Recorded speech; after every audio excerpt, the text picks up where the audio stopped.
We began to look at Jesus' style of disciple making when I last spoke to you, how he drew his disciples to the mountain and began to speak to them about the kind of culture he wanted his disciples to develop, that the church, as God's alternative society, was to look like this. And he began by saying, "Blessed are the poor in spirit." And we saw what an extraordinary thing, not talking about strength or courage, but rather talking about your need, your vulnerability. That's where he started.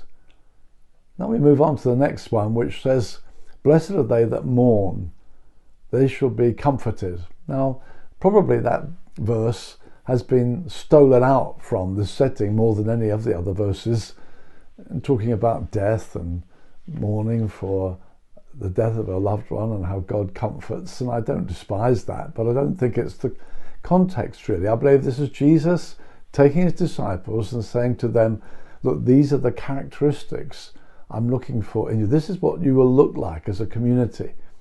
Now, mourning is something that's not a popular concept. I mean, it's a sort of reason people don't want to become Christians, those miserable lot.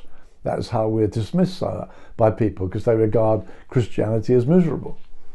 But of course, Jesus is saying something far more significant than that. He's saying that we do live in a fallen world and that our situation is dire without him. And the biggest blessing you could ever have is to come to the realization, I'm a lost person.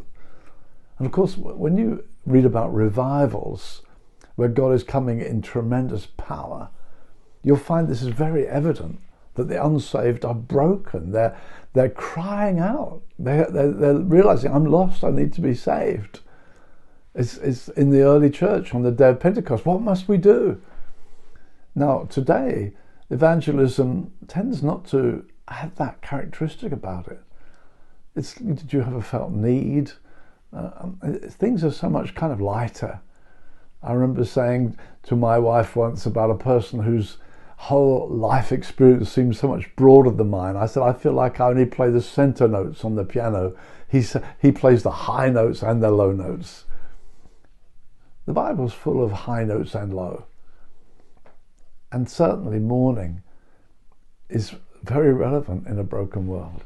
I know the day I got saved, we didn't talk about sorrow for sin, and I was only 16, and I learned Jesus is alive and you can have eternal life, and this was all very positive. I thought, oh great, and I actually knelt down, and to my absolute amazement, as I asked Christ into my life, I found I was weeping. I didn't anticipate that, and the sense of, I'm sorry, I'm so unclean, did come to me. And I was so grateful when I knew my sins were forgiven. I think for most of us in this generation, we don't know much about mourning in terms of how the Bible sees it. And nor do I think we're meant to be in a culture where we're constantly miserable. I would say this, that for me, as I grew as a Christian, I became more aware of my failure. And I think at one time I got locked into that kind of Romans 7 feel. Who's going to deliver me? I felt there were sins I couldn't beat and things that dragged me down and made me feel ashamed. And this is when I was a Christian. And I used to get very sad about those things and long for deliverance. And then I found God did deliver and God did set me free. I would say this, when you know you've been forgiven much, you rejoice much. Sometimes I think people are not given to great worship because maybe they don't realize how greatly they've been forgiven, how much they've been set free from. God promises to fortify those who mourn. Now, when it says comfort, the English word comfort, when Tyndale first translated it, was made of two Latin words, cum fortis, with fortis, strength. I give strength, fortify, with.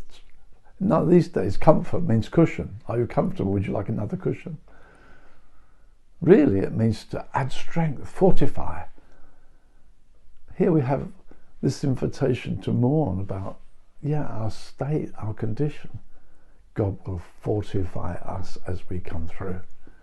He will strengthen us. not only about ourselves. I love the story of Nehemiah when he realized Jerusalem was in ruins, and he mourned and wept, and he met God, and he came out like a roaring lion. He was fortified. Let's not be frightened of serious sadness and sorrow. It's a sad world. Let's not be frightened when we hit real anguish. We can meet with God there and find him imparting phenomenal strength to us. Let's not live in a narrow gauge. Let's not be frivolous. Life is tough. There are many situations that hurt us deeply. Let's go to God at those times and trust him to add strength to our lives.